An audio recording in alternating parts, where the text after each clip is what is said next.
বন্দে মাতরম একটি শব্দ নয়, একটি গান নয়।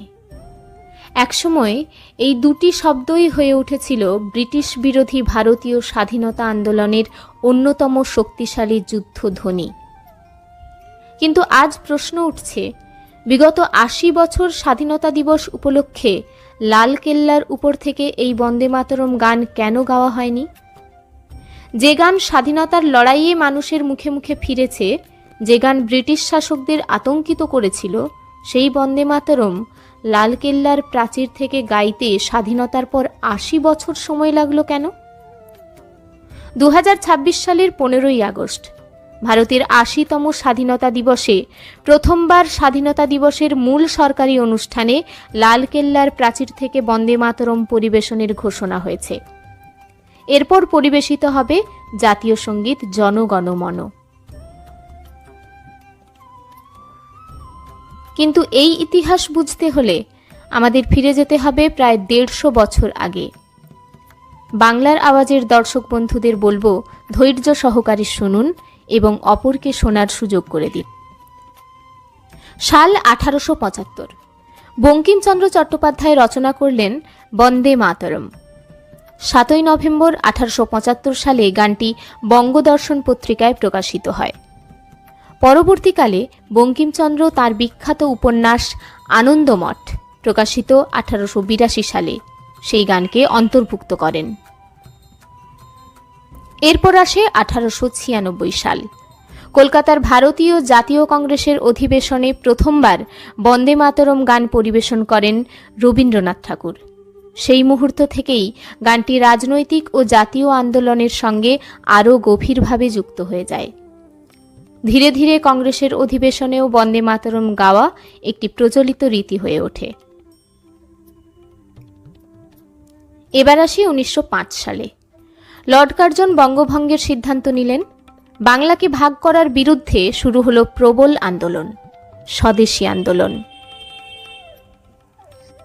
আর সেই আন্দোলনের অন্যতম শক্তিশালী স্লোগান হয়ে উঠল বন্দে মাতরম। ৭ই আগস্ট ১৯০৫ কলকাতায় বিদেশি পণ্য বয়কট ও স্বদেশী গ্রহণের আন্দোলনে হাজার হাজার মানুষ বন্দে মাতরম ধ্বনি দিতে দিতে পথে নামে। ব্রিটিশ প্রশাসনও বুঝতে পারে এই গান শুধু গান নয়, এটি মানুষের মধ্যে স্বাধীনতার চেতনা জাগিয়ে তুলছে। এমনকি ১৯০৬ সালে বরিশালের সম্মেলনে ব্রিটিশ কর্তৃপক্ষ প্রকাশ্যে বন্দে মাতরম ধ্বনি নিষিদ্ধ করে। কিন্তু ব্রিটিশদের কথায় ভারতীয়রা কান দেন নাই। অর্থাৎ যে গানকে ব্রিটিশ সরকার ভয় পেত, সেটিই হয়ে উঠেছিল ভারতীয় স্বাধীনতা সংগ্রামের অন্যতম প্রতীক। স্বাধীনতা সংগ্রামের বিভিন্ন পর্যায়ে বন্দে মাতরম মানুষের মুখে মুখে ফিরেছে। বিপ্লবী আন্দোলন থেকে স্বদেশী আন্দোলন, বিভিন্ন ক্ষেত্রেই এই গান জাতীয়তাবাদী আবেগকে শক্তিশালী করেছে। ১৯৪৭ সালের ১৫ই আগস্ট ভারত স্বাধীন হওয়ার দিনও বন্দে মাতরমের একটা বিশেষ উপস্থিতি ছিল। সরকারি আজাদি কা অমৃত মহোৎসবের তথ্য অনুযায়ী সেই দিন সকালে পণ্ডিত ওমকারনাথ ঠাকুর সর্দার বল্লভভাই প্যাটেলের আমন্ত্রণে অল ইন্ডিয়া রেডিওতে বন্দে মাতরম পরিবেশন করেন। অর্থাৎ স্বাধীনতার সূর্যোদয়ের দিনেও বন্দে মাতরম ভারতীয় জাতীয় আবেগের গুরুত্বপূর্ণ অংশ ছিল। এখানেই আসে সবচেয়ে গুরুত্বপূর্ণ প্রশ্ন। স্বাধীনতার পরে ভারতের জাতীয় প্রতীক ও গান নিয়ে আলোচনা শুরু হয়। ২৪শে জানুয়ারি ১৯৫০ সংবিধান সভা জনগণমনকে জাতীয় সঙ্গীত হিসেবে গ্রহণ করে। একই সঙ্গে বন্দে মাতরমকে দেওয়া হয় বিশেষ মর্যাদা। এটি ভারতের জাতীয় গান হিসেবে স্বীকৃতি পায়। তাই একটি বিষয় পরিষ্কার করে বলা জরুরি। ভারতের জাতীয় সঙ্গীত হল জনগণমন আর জাতীয় গান হল বন্দে মাতরম। দুটিরই ঐতিহাসিক মর্যাদা আলাদা। প্রধানমন্ত্রী লালকেল্লার প্রাচীর থেকে জাতীয় পতাকা উত্তোলন করেন এবং জাতীয় সঙ্গীত পরিবেশিত হয়। বন্দে মাতরম জাতীয় গান হওয়া সত্ত্বেও স্বাধীনতা দিবসের লালকেল্লার মূল অনুষ্ঠানের সেই নির্দিষ্ট আনুষ্ঠানিক ক্রমের অংশ ছিল না কেন?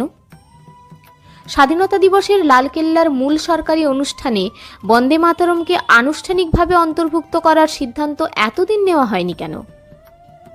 আর এবার 15ই আগস্ট 2026। ভারতের 80তম স্বাধীনতা দিবসে সেই প্রথায় পরিবর্তন আসলো কেন? বিষয়টি হল, প্রতিরক্ষা মন্ত্রকের ঘোষণা অনুযায়ী এবার লালকেল্লার স্বাধীনতা দিবসের অনুষ্ঠানে প্রথমবার বন্দে মাতরম পরিবেশন করা হবে। এরপর জাতীয় সঙ্গীত জনগণ মন পরিবেশিত হবে। অর্থাৎ 2026 সালে লালকেল্লার স্বাধীনতা দিবসের অনুষ্ঠানে প্রথমে শোনা যাবে বন্দে মাতরম, তারপর জনগণ মন। এই পরিবর্তনকে কেন্দ্র করে 2026 সালের স্বাধীনতা দিবস উদযাপনে বন্দে মাতরমের 150 বছরের ইতিহাসকেও বিশেষভাবে সামনে আনা হবে। তাহলে ভারতীয়দের মনে প্রশ্ন তো থেকেই যায়, 80 বছরের অপেক্ষার আসল অর্থ কি? তাহলে কি বলা যায় 80 বছর ধরে বন্দে মাতরমকে ভুলে রাখা হয়েছিল? কারণ স্বাধীনতার পরেও বন্দে মাতরম ভারতীয় জাতীয় জীবনে ছিল, আছে এবং থাকবে। এটি স্কুলে গাওয়া হয়েছে, সরকারি অনুষ্ঠানে গাওয়া হয়েছে, সাংস্কৃতিক অনুষ্ঠানে গাওয়া হয়েছে, স্বাধীনতা সংগ্রামের ইতিহাসে পড়ানো হয়েছে। কিন্তু লালকেল্লার প্রাচীর থেকে স্বাধীনতা দিবসের মূল সরকারি অনুষ্ঠানে আনুষ্ঠানিকভাবে গানটি পরিবেশনের ঘটনা 2026 সালেই প্রথম হলো। তাই 2026 সালের 15ই আগস্ট শুধু ভারতের 80তম স্বাধীনতা দিবস নয়, এটি বঙ্কিমচন্দ্রের সৃষ্টি থেকে রবীন্দ্রনাথের কণ্ঠ, স্বদেশী আন্দোলন থেকে স্বাধীনতার ভোর, 150 বছরের এক ঐতিহাসিক যাত্রাও বটে। বন্দে মাতরম শুধু একটি গান নয়, এটি ভারতীয় স্বাধীনতা সংগ্রামের স্মৃতি, এটি মাতৃভূমির প্রতি শ্রদ্ধার প্রকাশ। বন্দে মাতরম। জয় হিন্দ। ঘাটাল থেকে নকিবুল ইসলামের রিপোর্ট। আপনারা দেখছেন বাংলার আওয়াজ।